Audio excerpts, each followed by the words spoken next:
Bé, bon dia a totes i a tots. El meu nom és Irene i vaig a parlar-vos un poc del turisme, del que han comentat els companys de la vila, però des d'una altra perspectiva, perquè ells m'han desmuntat un poc la meva teoria. Bé, el turisme a l'any va moure el 2018 1.400 milions de turistes internacionals, dels quals 713 milions van anar a Europa i molts d'ells al Mediterrani. Fins a agost del 2019, a l'estat espanyol han arribat 58 milions de turistes. Però bé, totes aquestes dades, què suposen per al turisme en la nostra comarca? En primer lloc, hi ha un impacte econòmic. La definició del turisme, segons l'Organització Mundial del Turisme, diu que el turisme té efectes en l'economia i genera riquesa en la població local.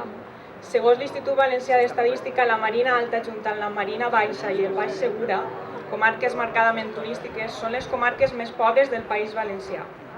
Per tant, podem afirmar que a la comarca de la Marina Alta el turisme actual no redistribueix la riquesa ni crea desenvolupament econòmic en la població local. Doncs per què? Perquè el tipus de turisme que existeix en la nostra comarca sols genera riquesa per a uns pocs i crea llocs de treball en condicions precàries.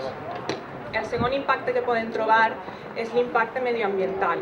Implica la construcció d'infraestructures, massificació o contaminació. A la comarca de la Marina Alta és una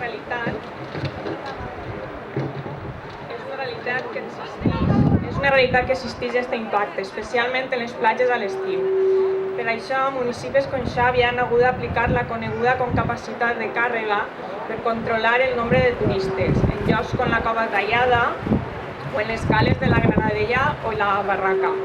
Per una altra banda, la regidoria de turisme d'aquest municipi ha decidit deixar de promocionar-se a través de les xarxes socials. Un altre fet és que a l'estiu, en ciutats com Dénia, la població es multiplica en un 431%, mentre que en Calp arriba al 706%, cosa que dificulta la vida dels locals.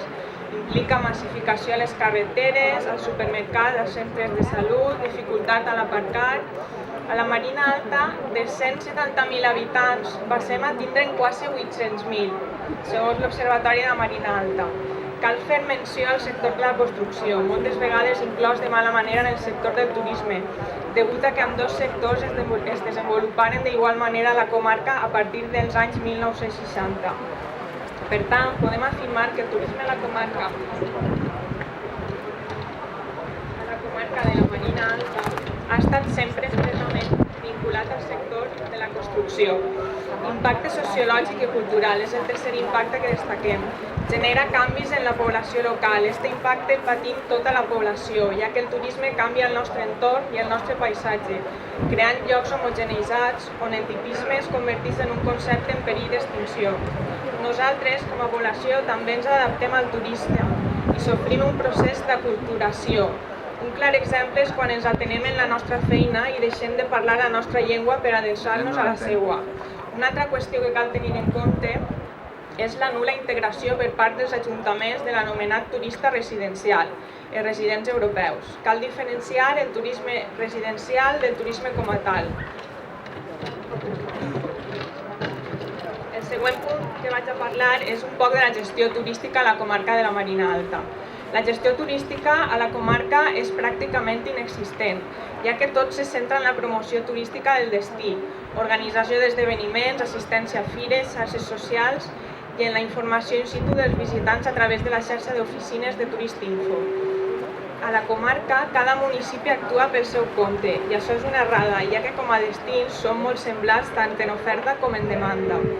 Caldria apostar per la comarcalització de la gestió turística, és a dir, la comarcalització de la regulació i el control de l'activitat turística. A través d'aquesta comarcalització es podrien controlar els lloguers turístics, la gestió de la taxa turística, controlar condicions de treball del sector turístic, crear paquets turístics, planificar l'oferta cultural o l'oferta gastronòmica. I un dels avantatges que té el turisme és que caldria aprofitar l'efecte multiplicador del turisme per desenvolupar noves indústries. i no centrar tota l'economia de la comarca en una activitat econòmica. Aplicar la taxa turística a la comarca resulta urgent, amb la finalitat de destinar la recaptació per a fomentar un turisme més sostenible que revertisca en la població local, així com mantenir i protegir béns turístics. A la comarca no existeix encara cap sentiment antiturista i això és degut a que la societat sempre ha vist positivament el turisme. Com a conclusió, dir-vos que el model de turisme de masses actual és insostenible, ens trobem en una situació d'estancament, és un moment que cal reinventar-se i buscar altres models turístics més amigables amb el nostre entorn. El turisme de sol i platja és estacional i presenta símptomes d'esgotament. Per això resulta urgent plantejar un nou model.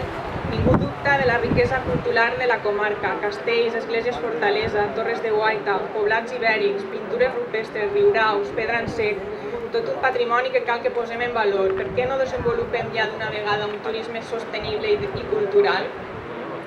Bé, moltes gràcies per convidar-me al col·lectiu, a la Plet, i bé, tot això és el que volia comentar-vos. Vinga, gràcies.